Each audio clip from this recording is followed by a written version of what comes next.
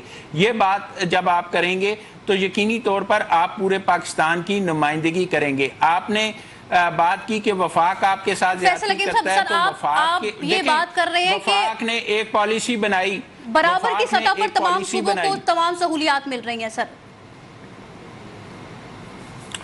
نہیں, آپ جو ہے وہ اپنے وسائل کے حوالے سے کہتے ہیں کہ ان وسائل پہ پہلے حق آپ کا ہے. دوسرے صوبوں کے حوالے سے آپ یہ کہتے ہیں کہ پہلے دوسرے صوبے جو ہیں وہ ان پر اگر کسی قسم کی روک رکاوٹ اپنی ضروریات کے مطابق لگاتے ہیں تو پھر آپ یہ کہتے ہیں کہ آپ کے ساتھ زیادتی ہو رہی ہے. پھر پالیسی ایک بنا لیں, جس صوبے کے جو وسائل ہیں پہلے وہ اپنے وسائل کے مطابق اس کو استعمال کرے, پھر دوسروں کو دے دے. جب آپ پاکستان کی بات کرتے ہیں تو پاکستان میں رہنے والا ہر شہری جو ہے اس کے برابر کے حقوق ہیں, تو جب برابر کے حقوق ہیں تو تقسیم بھی اسی لحاظ سے ہونی چاہیے اور ہر شہری کا برابر کا حقوق ہے.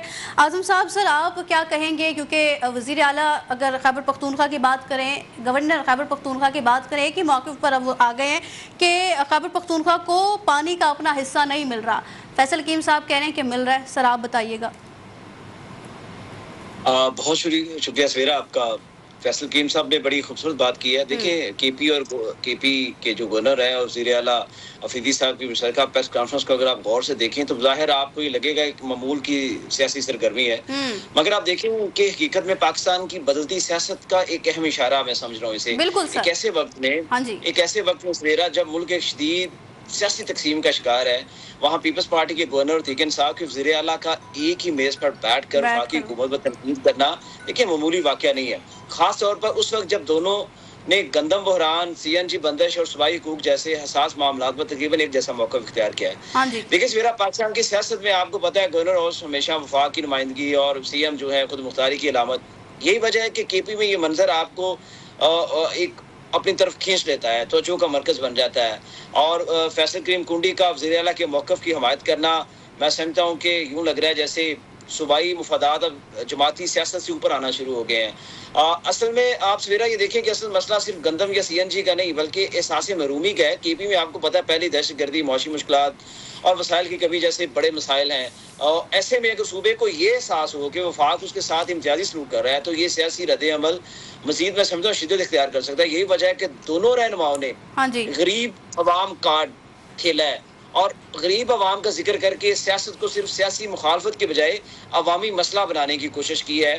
آپ دیکھیں سیاسی طور پر اگر اس پیش رفت کو آپ دیکھیں یا اس کی کچھ معنی نکالیں تو وہ یہ ہے کہ پیپلز پارٹی کے پی میں اپنی سیاسی جگہ دوبارہ بنانے کی کوشش کر رہی ہے. پی ٹی آئی کے ساتھ مل کر نہیں میں سویرا چونکہ اس کی وجہ ہے کہ مسلم لیگ نور وہاں مضبوط نہیں ہے, اس لیے پیپلز پارٹی صوبائی حقوق کے بیانیے کے ذریعے خود عوام کو یہ بتانا چاہتی ہے کہ وہ غریب عوام کے قریب ہے. دوسری طرف تحریک انصاف بھی آپ کو پتا ہے وفاق کے خلاف ایک اس کا ایک بیانیہ ہے اپوزیشن کا, تاکہ وہ صرف جماعتی مطلب اجتماعی طور پر دونوں جماعتیں وہ کہہ رہی ہیں کہ ہم صوبائی حقوق کی محافظ ہیں, ٹھیک ہے, وہ سامنے آ گئے.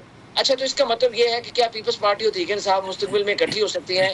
دیکھیں سویرا, جو آپ نے شروع میں بات کی, میرا جواب اس پہ ہے کہ فی الحال اس کا جواب مکمل جو ہے وہ ہاں میں نہیں ہے کہ یہ اکٹھی نہیں ہو سکتی. قومی سطح پر دونوں جماعتوں کی سیاست ایک دوسرے کے خلاف کھڑی ہے سویرا. سندھ میں تحریک انصاف آپ کو پتا ہے پیپلز پارٹی کی سب سے بڑی ناقد ہے اگر آپ سندھ کی بات کریں تو, جبکہ پیپلز پارٹی بھی تحریک انصاف کو اپنی سیاست کے لیے خطرہ سمجھتی ہے. اس لیے مکمل سیاسی اتحاد کا امکان تو آپ اس سے تو بھول جائیں. تاہم پاکستانی سیاست میں آپ کو پتا ہے مستقل دشمنیاں کبھی مستقل نہیں ہوتی. ماضی میں جو ایک دوسرے کو بڑا برا بلا کہتی رہی وہ اکٹھی ہو گئی. تو مجھے یوں لگ رہا ہے سویرا کہ کے پی اور وفاق میں جو کشیدگی ہے یہ ایشو بیسڈ الائنس یہ بن سکتی ہے. مخصوص مسائل پر وقتی تعاون بڑھ سکتا ہے, جیسے این ایف سی ہے, فنڈ گیس رائلٹی ہے, گندم سپلائی ہے, ضم شدہ اضلاع کے معاملات پر دونوں جماعتیں ایک دوسرے کے قریب آ سکتی ہیں. اور اگر اس پوری صورتحال میں اہم بات جو ہے سویرا اس کو سمجھیں, پاکستان کی سیاست آہستہ آہستہ پارٹی سینٹرک سے پروفیشنل سینٹرک ہوتی جا رہی ہے. اب صوبے صرف وفاقی فیصلوں کو خاموشی سے قبول کرنے کے بجائے اپنے حقوق کے لیے مشترکہ آواز اٹھانے لگے ہیں, جس کی جھلک آپ کو آج دکھائی دی ہے. اگر یہ رجحان بڑھتا ہے سویرا تو آنے والے برسوں میں سمجھتا ہوں کہ وفاقی حکومتوں کے لیے صوبوں کو محض سیاسی اتحادوں کے ذریعے مینج کرنا آسان نہیں ہوگا. اور آپ نے یہ دیکھا ہے دونوں کی پریس کانفرنس میں دونوں لوگ قریب آتے دکھائی دیے ہیں. دراصل میں سمجھتا ہوں آخر میں سویرا اس نئی سیاست کی جھلک ہے پاکستان کے اندر, جہاں میں سمجھتا ہوں اگر تو یہ ایسا ہی ہے, اگر یہ باقی غریب عوام کے لیے اکٹھے ہوئے ہیں, آخری بات, اگر یہ غریب عوام کے لیے اکٹھے ہوئے ہیں تو میں سمجھتا ہوں نظریاتی اختلافات کے باوجود اگر یہ عوام کے لیے اکٹھے ہیں تو میں سمجھتا ہوں مشترکہ مفادات وقتی اتحاد پیدا کر سکتے ہیں, اور شاید یہی پاکستان کی آنے والی سیاست کا سب سے اہم رخ بھی ہوگا. ٹھیک ہے, فرید کاکڑ صاحب بھی ہمیں جوائن کر چکے ہیں. فرید کاکڑ صاحب, سر اعظم ملک صاحب نے جو گفتگو کی وہ بھی آپ نے سنی ہے کہ اگر غریب عوام کے لیے یہ دونوں گورنر کی بات کریں اور وزیر اعلیٰ کے پی کے کی بات کریں تو اکٹھے ہوئے تو بہت اچھی بات ہے. آپ سمجھتے ہیں سر غریب عوام کے لیے اکٹھے ہوئے ہیں جو مشترکہ پریس کانفرنس کی گئی ہے, یا اپنے مفادات کے لیے اکٹھے ہوئے ہیں؟ سر فرید صاحب. جی, بسم اللہ الرحمن الرحیم. Sawera, thank you so much for inviting me.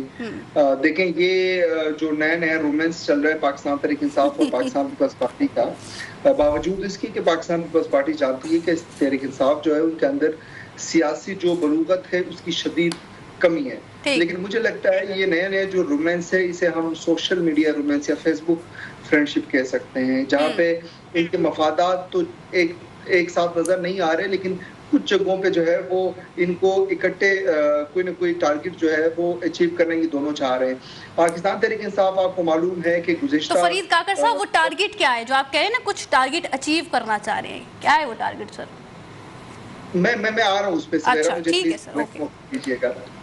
دیکھیں, پاکستان تحریک انصاف جو ہے وہ پولیٹیکل آئسولیشن کا شکار ہے. اگر ہم پاکستان پیپلز پارٹی کو دیکھیں تو پاکستان پیپلز پارٹی کے پاس باوجود اس کی کہ ایک آئینی عہدہ ہے, وفاق میں صدر کی صورت میں, صوبائی حکومتوں میں بھی 2 عہدے ہیں, گورنرز ان کے پاس ہیں, لیکن پاکستان پیپلز پارٹی کو ایک طرف عوامی جو دباؤ ہے, عوامی جو رد عمل ہے اس کا جو ہے ان کو سامنا ہے, کیونکہ مہنگائی آپ کے سامنے ہے, گورنمنٹ سے جو ہے وہ کنٹرول نہیں ہو پا رہی, کیونکہ بہت ساری مشکلات ہیں, آپ کے پاس IMF ہے اور باقی انٹرنیشنل لیول کے اوپر مہنگائی چل رہی ہے. تو پاکستان پیپلز پارٹی ایک تو میرے خیال میں وفاق کے اوپر جو ہے وہ ایک قسم کا پولیٹیکل پریشر ڈالنا چاہ رہی ہے, کیونکہ اب ایک بات جو سنائی دے رہی ہے اسلام آباد کی گلیوں میں کہ 28ویں ترمیم جو ہے اس کی آمد ہے. تو مجھے لگتا ہے پاکستان پیپلز پارٹی چونکہ 18ویں ترمیم جو ہے وہ پاکستان پیپلز پارٹی ہمیشہ سے اس کا کریڈٹ لیتی رہی ہے, اور پاکستان پیپلز پارٹی یہ سمجھتی ہے کہ نہ صرف وہ 18ویں ترمیم کے بانی ہیں بلکہ 18ویں ترمیم کو وہ اپنی بقا کی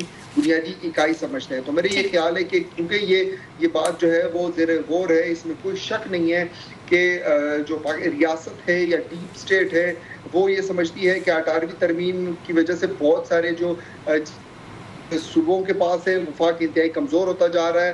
پھر ہم نے دیکھا کہ صوبائیت کو جو ہے وہ زیادہ فروغ ملی ہے, جیسے کہ میں ایجوکیشن کی بات کروں جو ہے ہر صوبے کا اپنا اپنا ہے, تو کیا نیشنلزم کی کمی جو ہے وہ محسوس کی جا رہی ہے. اس طرح اور بھی دیگر جو ہے اس میں ڈیٹیلز ہیں جن کے اوپر آپ بات کرنا قبل از وقت ہے. تو میرے یہ خیال ہے پاکستان پیپلز پارٹی 2 کام کرنا چاہ رہی ہے. نمبر 1, وہ خیبر پختونخوا میں جو ہے وہ اپنے وہ دوبارہ سے جگانا چاہ رہی ہے، نمبر 1۔ نمبر 2 وہ وفاق کے اوپر پریشر ٹیکٹک کرنے کی کوشش کر رہی ہے، اور نمبر 3 وہ یہ کوشش کر رہے ہیں کہ جو گورنر کے پی ہے ان کو یوز کر کے کے پی کے جو بنیادی جو ڈیمانڈز ہیں ان کو جو ہے وفاق کے سامنے رکھیں گے، جبکہ پاکستان تحریک انصاف جو کہ پولیشن کا شکار ہے، میرے خیال میں وہ پاکستان کا سہارا لے کر ان کے کندھے پہ ہاتھ رکھ کر 2 چیزوں کا پیغام دینا چاہ رہے ہیں۔ ایک تو وہ اپنی آواز کو زیادہ مؤثر بنانے کے لیے گورنر خیبر پختونخوا کا سہارا لے رہے ہیں، کیونکہ وہ آئینی عہدہ ہے اور وہ وفاق کی جو ہے وہ نشانی ہے، وفاق وہ ریپرزنٹیشن ہے صوبے میں، لہٰذا ایک تو وہ وفاق کے ساتھ بات کرنا چاہ رہے ہیں تھرو خیبر پختونخوا کے جو گورنر ہے، نمبر 1۔ نمبر 2 وہ ایک یہ بھی پیغام دینا چاہ رہے ہیں کہ وہ صرف جوڈو کراٹے نہیں چاہتے، تھوڑے ان کے اندر تھوڑی بہت پولیٹیکل میچورٹی ابھی باقی ہے جس کو وہ یوٹیلائز کرنے کی کوشش کر رہے ہیں، لیکن یہ جو فرینڈشپ ہے یا یہ جو رومانس یہ زیادہ دیر پانی ہے، میرے خیال میں یہ چند دنوں کی بات ہے، اور یہ چند چیزوں کے لیے جیسے ہی یہ پوری ہو جائیں گی تو آپ کو ان دونوں میں دوبارہ سے دوریاں بڑھتی ہوئی نظر آئیں، بڑھتی ہوئی نظر آئیں گی۔ یہ جو فرینڈشپ آپ کہہ رہے ہیں کہ کچھ دنوں کے لیے، امتیاز صاحب کیا کامنٹ کریں گے؟ سر صورتحال آپ کے سامنے ہے، تینوں مہمانوں کی جانب سے جو بات کی گئی ہے وہ بھی آپ نے سنی ہے، آنے والے دنوں میں ہم دیکھیں گے کہ پیپلز پارٹی اور پی ٹی آئی ہاتھ ملاتے ہوئے نظر آئیں گے سر؟ بسم اللہ الرحمن الرحیم، ہردم درود و سلام محمد آل محمد صلی اللہ علیہ وسلم پر۔ دیکھیں جیسے کاکڑ صاحب کہہ رہے ہیں نا، تو میں بھی اس کو یہی سمجھتا ہوں، یہ just affair for social media, یہ اس کے علاوہ کچھ بھی نہیں ہے، فار دا ٹائم بینگ ہے۔ آپ کو یاد ہوگا کہ جب پرائم منسٹر کی قیادت میں ایک ڈیلیگیشن نے پریزیڈنٹ آف پاکستان صدر آصف زرداری سے ملاقات کی تھی، اس سے چند روز پہلے لاہور میں بھی یعنی پنجاب کی سطح پر بھی ایک پی ٹی آئی اور پیپلز پارٹی کے نمائندوں میں یا رہنماؤں کے درمیان ایک اچھی گپ شپ ہوئی تھی۔ اس کے بعد یہ ایزیوم کیا گیا تھا کہ جب پرائم منسٹر نے ملاقات کی پریزیڈنٹ سے کہ جی پرائم منسٹر گھبرا گئے اس ملاقات کی وجہ سے اور یہ ساری چیزیں کر کے، تو وہ پریزیڈنٹ کے پاس گئے ساری چیزیں لے کے، وہ بھی پھر بعد میں ایویں ہی ثابت ہوئی تھی اور ساری چیزیں۔ اس کو ہم یہ ضرور کہہ سکتے ہیں کہ کفر ٹوٹا خدا کر کے، اور وہ بھی پی ٹی آئی کی طرف سے کفر ٹوٹا۔ اچھا یہ بتائیں کہ فیصل کریم کنڈی کیا کر سکتے ہیں؟ ایک پیپلز پارٹی کی طرف سے نمائندگی کے علاوہ کیا کر سکتے ہیں؟ کچھ بھی نہیں کر سکتے۔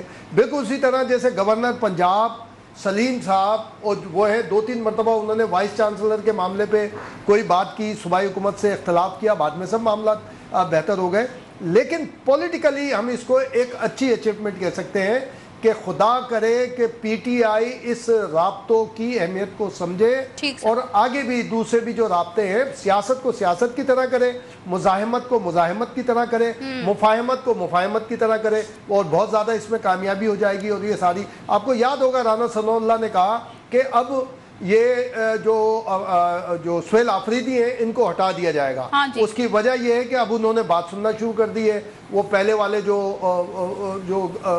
وزیر اعلیٰ تھے ان کی علی امین گنڈا پور کی طرح، تو انہیں ہٹا دیا جائے گا۔ تو اب ہو سکتا ہے یہ انہوں نے اس سے آگے سہیل آفریدی گئے ہوں، اچھی ملاقات رابطے اچھی چیز ہے۔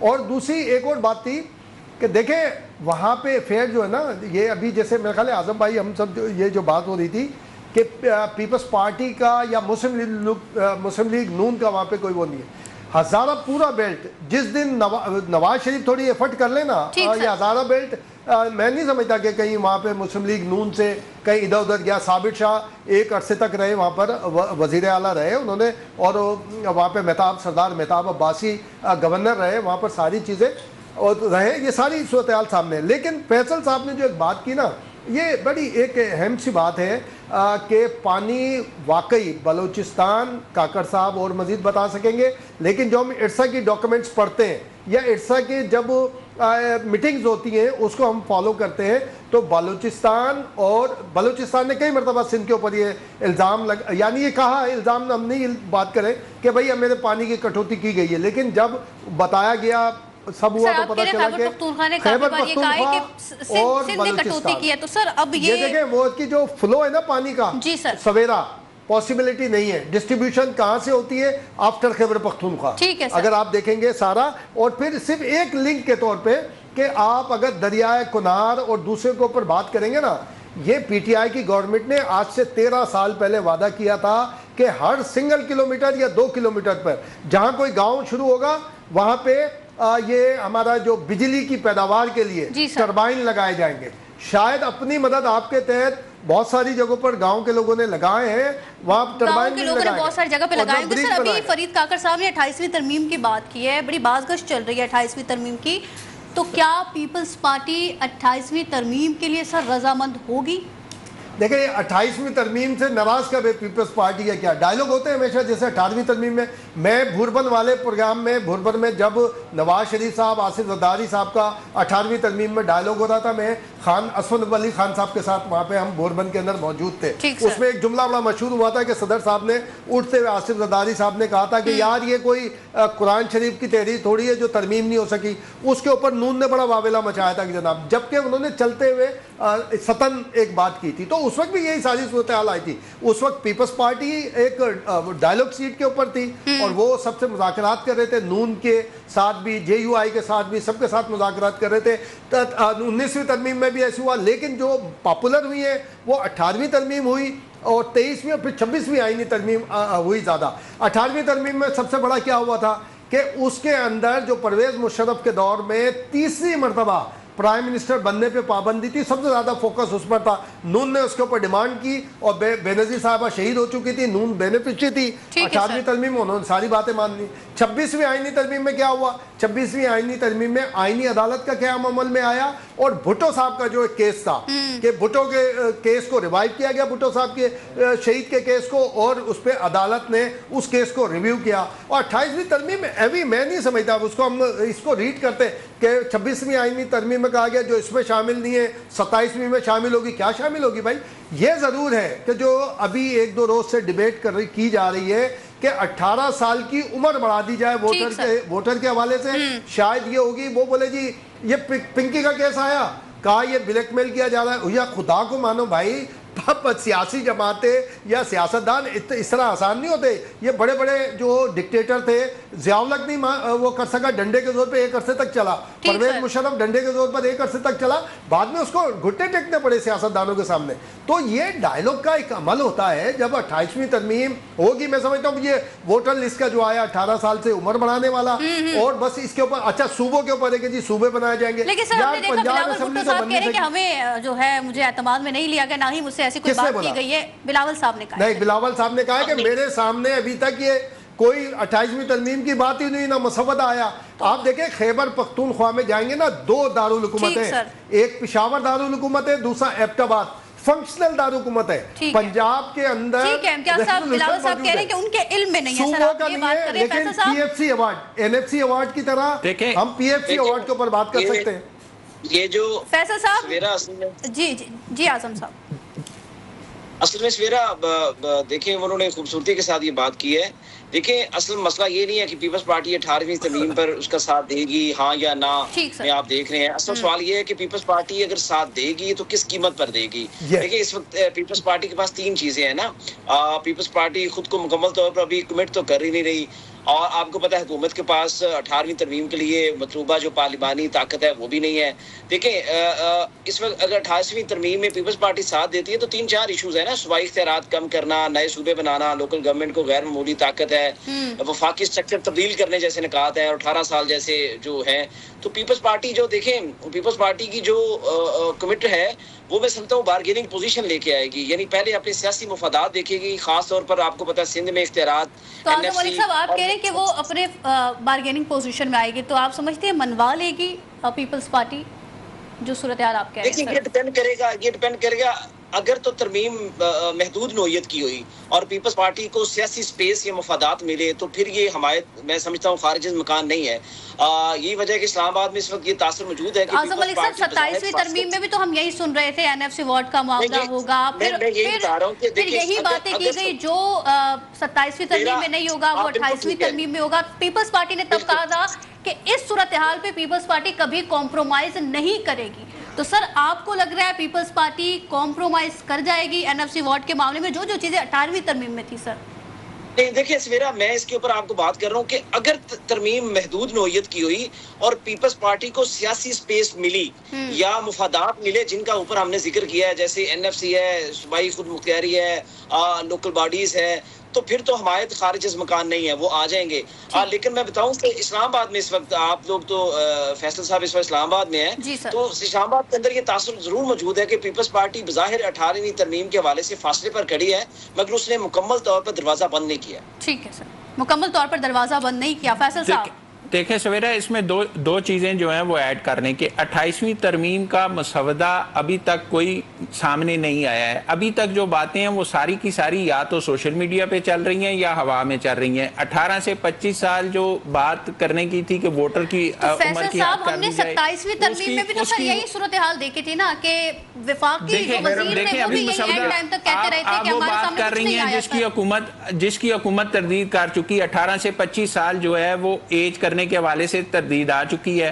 وفاقی وزیر قانون کہہ چکے ہیں کہ 28ویں ترمیم کے حوالے سے ابھی کوئی جو ہے وہ چیز واضح نہیں ہے, نہ ان کے علم میں ہے. جب ایسی باتیں ہو چکی ہیں, جب تک اس کا مسودہ سامنے نہیں آتا تو اس پر ایسی باتیں جو سوشل میڈیا پہ چل رہی ہیں, ایسی باتیں جو صرف کیا سرائیاں ہو رہی ہیں, اس پر ہم کیسے بحث کر سکتے ہیں؟ جب تک چیزیں سامنے نہیں آئیں گی تب تک سیاسی جو جماعتیں ہیں اس حوالے سے بھی ان کا رد عمل سامنے نہیں آتا, تو کیسے یہ کہا جا سکتا ہے کہ پیپلز پارٹی کا کیا رد عمل ہوگا, مسلم لیگ نون کیا کرے گی, یا پی ٹی آئی اس پہ کیا کرے گی؟ کوئی چیز ٹھوس چیز سامنے آنی چاہیے, پہلے اس کا مسودہ سامنے آئے, اس کے حوالے سے جو مشاورتی عمل شروع ہو تو اس کے بعد ہی اس پر مزید بات کی جا سکتی ہے. اس کے بعد مزید اس پر بات کی جا سکتی ہے. فرید کاکڑ صاحب, سر آپ کچھ کہنا چاہیں گے؟ میں یہی کہنا چاہ رہا ہوں, فیصل حکیم صاحب ہمارے استاد ہیں, لیکن یہ کہہ رہے ہیں کہ یہ 28ویں ترمیم کا جو مسودہ ہے وہ ابھی تک سامنے نہیں آیا, پھر اس کے اوپر ڈسکشن ہوگی. تاریخ نے ہمیں یہی بتایا ہے کہ یہ 27ویں آئینی ترمیم کا بھی مسودہ جو ہے وہ نہ اس کے اوپر کوئی ڈسکشن ہوئی, نہ وہ پہلے بنایا گیا, بلکہ ان کو معلوم ہی نہیں تھا. تو میرا یہ خیال ہے کہ 28ویں ترمیم تردید کر رہے ہیں کیونکہ ان کو معلوم نہیں ہے. جب وہ وقت آئے گا تو معلوم بھی ہو جائے گا, پھر تردید کے بجائے اس کو ڈیفینڈ کریں گے یہ سب مل کر. اور میں آپ کو یقین دلاتا ہوں زیادہ سے زیادہ کیا ہوگا, 2 چیزیں چھوڑ کے 29ویں میں ڈال دیں گے, لیکن ہوگا, یہ چیز چلے گی. میرا نہیں خیال ہے کہ 28ویں ترمیم کو جو ہے وہ پاس کیے جانے سے کوئی روک سکے گا, یا چاہے وہ پاکستان پیپلز پارٹی ہو یا چاہے کوئی اور. لیکن یہ ہے کہ کیا وہ اب آئے گی, یہ میرے خیال میں قبل از وقت ہے. میرے خیال میں فی الحال بہت امپورٹنٹ معاملات چل رہے ہیں, یہ میرے خیال میں جون کے بعد جا کے کہیں اگست سپٹمبر میں ان چیزوں کے اوپر بات ہو. کاکڑ صاحب کیا ہم بھی یہی رہے ہیں کہ پاس ہوگی, اس کے نکات کیا ہوں گے وہ تبھی سامنے آئے گا جب اس کا مسودہ سامنے آ سکے گا, جب اس پر کوئی بات ہوگی. ابھی تک جو باتیں ہیں وہ ہوائی ہیں. اس سیشن میں مستقبل قریب میں کوئی ایسی صورتحال نظر نہیں آتی.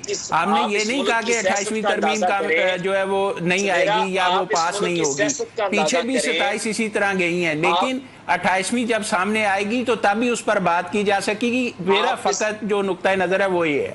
ٹھیک ہے اعظم صاحب, آپ کچھ کہنا چاہ رہے ہیں سر, پھر بریک لینا ہے. آپ اس ملک کی سیاست کا اندازہ کریں کہ دنیا کے جو مہذب ممالک ہیں, ڈیموکریٹک جو کنٹریز ہیں, وہاں پر کوئی ترمیم آنے سے پہلے 6 مہینے اس کے اوپر بحث ہوتی ہے, پھر 6 مہینے وہ کمیٹی کے پاس جاتا ہے, پھر اگلے 6 منتھ وہ پارلیمنٹ کے اندر آتا ہے. یہ آپ دیکھیے گا, یہ مطلب جس طرح سے 26ویں ہوئی, جس طرح سے 27ویں ہوئی, یہ 28ویں بھی آپ کو ایسے ہی نظر آئے گی. مطلب ہم کہہ تو رہے ہیں کہ ہم اس کے اوپر بحث کر رہے ہیں, کیا ہوں گے یہ ایسے آئے گی, اور یہ لوگ سارے بیٹھ کے اسے منظور کریں گے. 28ویں ترمیم تو جب آئے گی نا, ہم 18ویں سے لے کے ہم چھوڑتے تھے, 18ویں سے شروع کرتے, کیونکہ ایک مشرف کے ایرا کے بعد جو ڈیموکریٹک سیٹ اپ تھا 18ویں سے 27ویں تک. آپ بتائیں کیا کوئی اینٹی پاکستان اس میں امینڈمنٹ آئی ہے کیا عوام کے خلاف کوئی امینڈمنٹ ہے کیا؟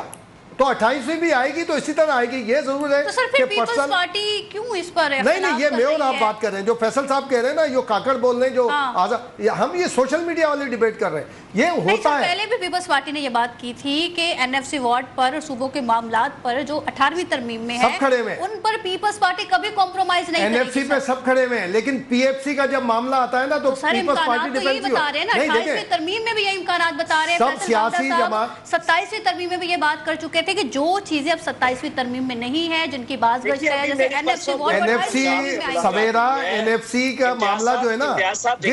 ابھی میری پرسوں ابھی گورنر پنجاب سے ایک ملاقات ہوئی. میں واضح طور پر کہہ رہا ہوں, میں نے گورنر پنجاب سے پوچھا کیا 28ویں آئینی ترمیم کا ایشو بنا ہوا ہے, آپ اس بارے میں کیا کہتے ہیں؟ انہوں نے کہا آج نہیں تو کل اس نے آنا ہی آنا ہے, اگر 2-3 چیزوں کو چھوڑ کے اعظم صاحب بالکل سر آپ بھی یہی بات کر رہے ہیں کہ آج نہیں تو کل 28ویں ترمیم کا آنا ہے، اور جب 27ویں ترمیم آئی تھی تبھی کہہ دیا گیا تھا کہ 28ویں ترمیم بھی اس کے بعد بہت جلد آ جائے گی، اور اس پر بات کریں گے امتیاز صاحب، اس پر بھی بات کریں گے NFC وارڈ کے حوالے سے بھی، اور یہی بات کی جا رہی ہے جو کوارڈینیٹر وزیراعظم ہے اختیار ولی خان صاحب کے عید الاضحیٰ کے بعد ترمیم شاید پیش ہو جائے، یہ کہا گیا۔ ساتھ ہی وفاقی وزیر قانون کہہ رہے ہیں کہ اتحادیوں کے سگنل کے بغیر 28ویں ترمیم ممکن نہیں ہے۔ اسی کے ساتھ پروگرام میں وقت ہے بریک کا، مزید بھی بات کریں گے، ساتھ رہیے۔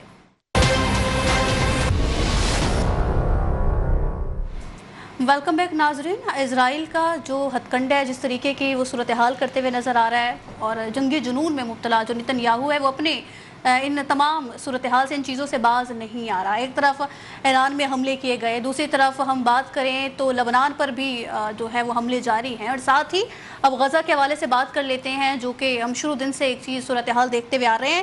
اسرائیلی بحریہ نے گلوبل سمود فلوٹیلا کو ایک بار پھر روک لیا ہے، جو کہ غزہ کے لیے امداد لے کے جا رہا تھا۔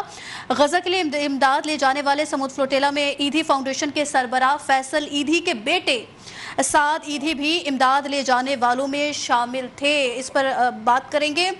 کاکر صاحب آپ سے بات کا آغاز کروں گی۔ سر اس میں بتائیے گا، فیصل ایدھی نے ایک ویڈیو بیان جاری کیا ہے، وہ اس میں واضح طور پر یہ کہتے ہوئے نظر آ رہے ہیں کہ انہیں بالکل علم نہیں ہے کہ گرفتار شدگان کو کہاں لے جایا گیا ہے۔ کاکر صاحب جی سویرا دیکھیں، ہم نے اس پہ بارہا بات کی ہے کہ مڈل ایسٹ میں اگر کوئی ظالم جابر اور اگریسر ہے تو وہ اسرائیل ہے۔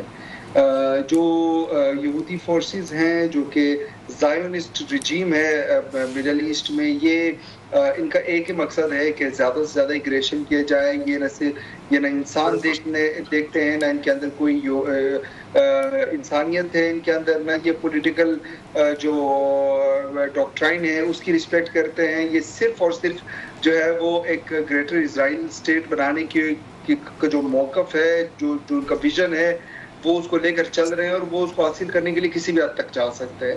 میرے خیال میں unfortunately as a student of political science مجھے لگتا ہے کہ ہم بڑے مایوس ہیں کہ انٹرنیشنل پاور جو ہے وہ چاہے وہ UN ہو، چاہے وہ سپر پاورز ہو، چاہے US ہو، چاہے چائنا ہو، یا دیگر جو دنیا کے اہم پاورز ہیں، وہ اسرائیل کو کنٹرول کرنے میں ناکام ہے۔ بالکل سر، انفارچونیٹ۔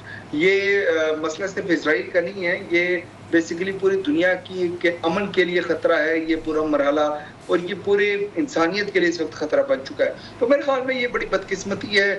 ہم نے بارہا دیکھا یہ اس طرح کی حرکتیں کرتے ہیں، یا اس طرح کے جو چھوٹے کام ہیں وہ کرنے میں ہمیں مصروف نظر آتے ہیں۔ میرے خیال میں اب ہم تنقید کر سکتے ہیں، ہم مذمت کر سکتے ہیں، اس کے علاوہ ہمارے پاس اور کوئی آپشن نہیں ہے۔ میرے خیال میں دنیا کو اب سوچنا چاہیے، دنیا کو اب اس بات بالکل کاکر صاحب اس پر مذمت کر سکتے ہیں۔ صرف غزہ اور فلسطین کا جب معاملہ ہماری آنکھوں کے سامنے آیا تب بھی مسلم امہ کی جانب سے، مسلم ممالک کی جانب سے ہم نے دیکھا مذمت کی گئی، تو اب بھی ہم صرف مذمت ہی کر سکتے ہیں۔ بالکل اعظم علی صاحب، سر آپ کیا کہیں گے اس پر جو صورتحال نظر آ رہی ہے؟ اسرائیل اپنے ظالم جو اس کی صورتحال ہے، ظلم کرتے ہوئے وہ باز نہیں آ رہا، اور یہی صورتحال ہے کہ امریکہ کی بھی پشت پناہی اسرائیل کو حاصل ہے۔ سر دیکھیے سویرا، میں اس کے اوپر 2-3 چیزوں کے اوپر جو ہے وہ روشنی ڈالنا چاہوں گا۔ سب سے پہلے تو آپ اس کو دیکھیں کہ اسرائیل اور فلسطین تنازع میں جو صورتحال بار بار سامنے آتی ہے، میں سمجھتا ہوں وہ جذباتی، انسانی اور سیاسی تینوں سطحوں پر انتہائی پیچیدہ ہے۔ آپ نے دیکھا ہوگا، جیسے آپ نے بتایا کہ راستہ روکا کیا ہے، اور ایدھی صاحب کے بیٹے نے بھی اپنا ایک ویڈیو بیان جاری کیا۔ اصل میں یہ دیکھیں کہ اسرائیل خطے کے اندر 2-3 چیزوں کے اوپر وہ اس کو کرتا ہے۔ ایک تو وہ کہتا ہے کہ جی اس کی سیکیورٹی اور جنگی تناظر ہے، کہ وہ کہتا ہے کہ جی اس راستے سے اس کو بہت زیادہ جو دوسری امداد بھی جاتی ہے، اور یہ ساری چیزیں ہیں، یہاں پہ دہشت گردی ہوتی ہے، اور وہ لیکن میں آپ کو ایک بات بتاؤں، جس طرح سے یہ کہنا کہ اسرائیل جو ہے وہ، میرے پاس تو وہ الفاظ نہیں ہے کہ میں اسرائیل کو کن الفاظ کے اندر جو ہے وہ کنڈیم کروں۔ اسرائیل مشرق وسطیٰ کے اندر، اور مطلب ایک ناجائز ریاست ہے جسے جان بوجھ کر 1948 میں یہاں پر بنایا گیا، اور اس کے بعد سے لے کے اب تک وہ وسعت پذیر ہے، وہ اپنی جو بارڈرز ہے اس کو انکریز کر رہا ہے، اور وہ خطے کے اندر ایسی جارحا اقدامات اس نے کیے۔ اور اس کے بعد آپ نے دیکھا کہ اور بھی کئی جو اسلامی ممالک تھے، جیسے ابھی آپ نے حالیہ دیکھا ہے کہ اس کو کنڈیم کرنے کی بجائے یو اے ای نے اس کے ساتھ، یعنی کہ آپ اندازہ دیکھیں، میں چاہ رہا تھا کہ آپ اس کے اوپر بات کریں، یعنی کہ میں کیا کروں، کیا کون سا ٹی وی کے لیے وہ ورڈ یوز کروں جس پہ میں اپنے بات کا اظہار کر سکوں، لیکن ہم تجزیہ کار ہیں، ہم خاص حد سے آگے نہیں جا سکتے کہ نیتن یاہو کا آفس کہتا ہے کہ وہ جنگ کے دنوں میں امارات کا دورہ کر رہے ہیں اور امارات کہہ رہی ہے کہ نہیں جی انہوں نے دورہ نہیں کیا، مطلب کیا نان سینس ہے۔ اور اسرائیل نے یہ ثابت کیا ہے کہ وہ اس کے لیے کوئی اخلاقی انسانی کوئی آواز نہیں، جس طرح کی ویڈیوز سوشل میڈیا کے اوپر آ رہی ہیں، جس طرح سے ماؤں کے سامنے بچوں کو مارا جا رہا ہے، جس طرح سے بہنوں کے سامنے بھائیوں کو قتل کیا جا رہا ہے، اور جس طرح سے 1 لاکھ سے زائد انسانوں کو اس نے جس طرح سے تحقیق کیا ہے، میں سمجھتا ہوں کہ شاید ہٹلر بھی اگر آج زندہ ہوتا تو وہ یہ سوچتا کہ اس کے مظالم کم تھے جس نے اسرائیل نے کیے ہیں، اور جتنے اسرائیل نے کیے وہ سمجھتا ہوں سویرا شاید ہلاکو اور چنگیز خان بھی اگر آ جائیں تو اس سے بھی انہوں نے بھی کوئی انسانیت کہیں نہ کہیں دکھا دی ہوگی، لیکن انہوں نے تو وہ انسانیت بھی نہیں دکھائی۔ تو اس طرح کا جو انہوں نے روکا ہے تو ظاہر ہے اب اس کے اوپر ایک دردناک پہلو ہے۔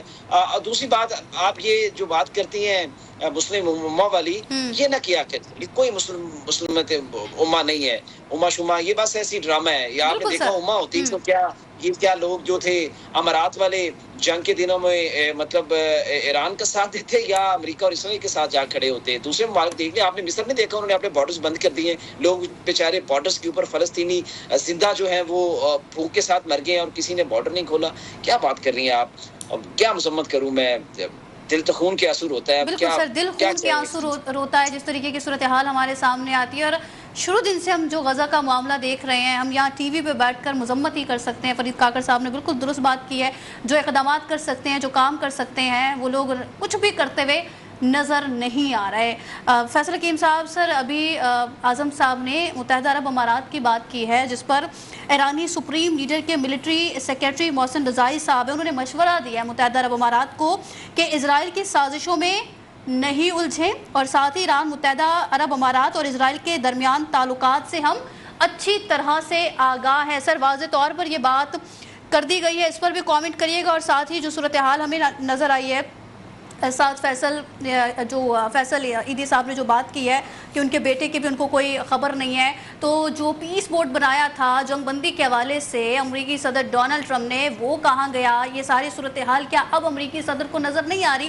لبنان کی صورتحال بھی ہمارے سامنے ہے کہ جنگ بندی کے باوجود اسرائیل اپنے جو ظلم وہ کر رہا ہے اس پر وہ ابھی بھی قائم ہے، اسی طریقے سے وہ کرتے ہوئے نظر آ رہا ہے۔ فیصل صاحب دیکھیں، سب سے پہلے تو ایک چیز بڑی واضح ہے کہ اسرائیل کوئی ریاست نہیں ہے، اسرائیل قابض ہے، اور وہ قابض جس زمین پر ہے وہ زمین یا وہ مملکت جو ہے وہ فلسطین ہے، اور اس کی ریاست کو، ناجائز ریاست کو، جو نہ تو پاکستان نے تسلیم کیا، نہ جو پاکستان سے جو نظریاتی طور پر متفق ریاستیں ہیں انہوں نے قبول کیا ہے۔ مشرق وسطیٰ میں آپ یہ دیکھیں کہ ساری کی ساری چیزیں جتنی ماضی میں ہوئیں وہ ایک جو وقتی نقطہ نظر تھا اس کو مد نظر رکھ کے اسی بنا پر اس کے ساتھ معاہدے بھی کیے گئے، اسی بنا پر اس کے ساتھ جو ہے وہ تعلقات بھی بڑھائے گئے، لیکن ان کا انجام کیا ہوا؟ ان کا انجام شام کی صورتحال آپ کے سامنے ہے، وہاں پر جب چاہے اسرائیل جو ہے وہ حملے کرتا ہے، غزہ کی صورتحال آپ کے سامنے ہے، لبنان کی صورتحال جو ہے وہ آپ کے سامنے ہے، پھر یو اے ای کے حوالے سے تو اب کوئی بات ڈھکی چھپی نہیں، مغربی میڈیا بڑے واضح طور پر جو ہے وہ بیان کر رہا ہے کہ کیسے جو ہے وہ دفاعی سسٹم جو ہے وہ وہاں پہ لایا گیا، کس طرح سے دورے ہوئے، کس طرح سے جو حکمت عملی تھی وہ اپنائی گئی۔ تو ظاہر سی بات ہے کچھ تو دال میں کالا ضرور ہے، اگر پوری دال کالی نہیں ہے کچھ تو کالا ضرور ہے، کچھ تو تعلقات ہیں نا جن کی بنا پر یہ باتیں کی جا رہی ہیں۔ تو سر ایران نے بھی ایسے تو حملہ نہیں کیا نا، سر ایران نے بھی ایسے تو حملہ نہیں کیا یو اے ای پر، جیسے آپ کہہ رہے ہیں۔ ڈیفینیٹلی کوئی نہ کوئی چیزیں تو ہیں، اور پھر ایران کی طرف سے بڑا واضح طور پر یہ کہا جا رہا ہے کہ جو ساری صورتحال ہے اس سے وہ باخبر بھی ہے۔ اب دیکھیں گزشتہ روز کیا ہوا ہے، گزشتہ روز جو ہے وہ ایک مشرق وسطیٰ کو ایک نئی جنگ میں دھکیلنے کی کوشش کی گئی ہے۔ ہوا یہ کہ 3 جو ڈرونز ہیں وہ فائر ہوئے، کہاں پہ؟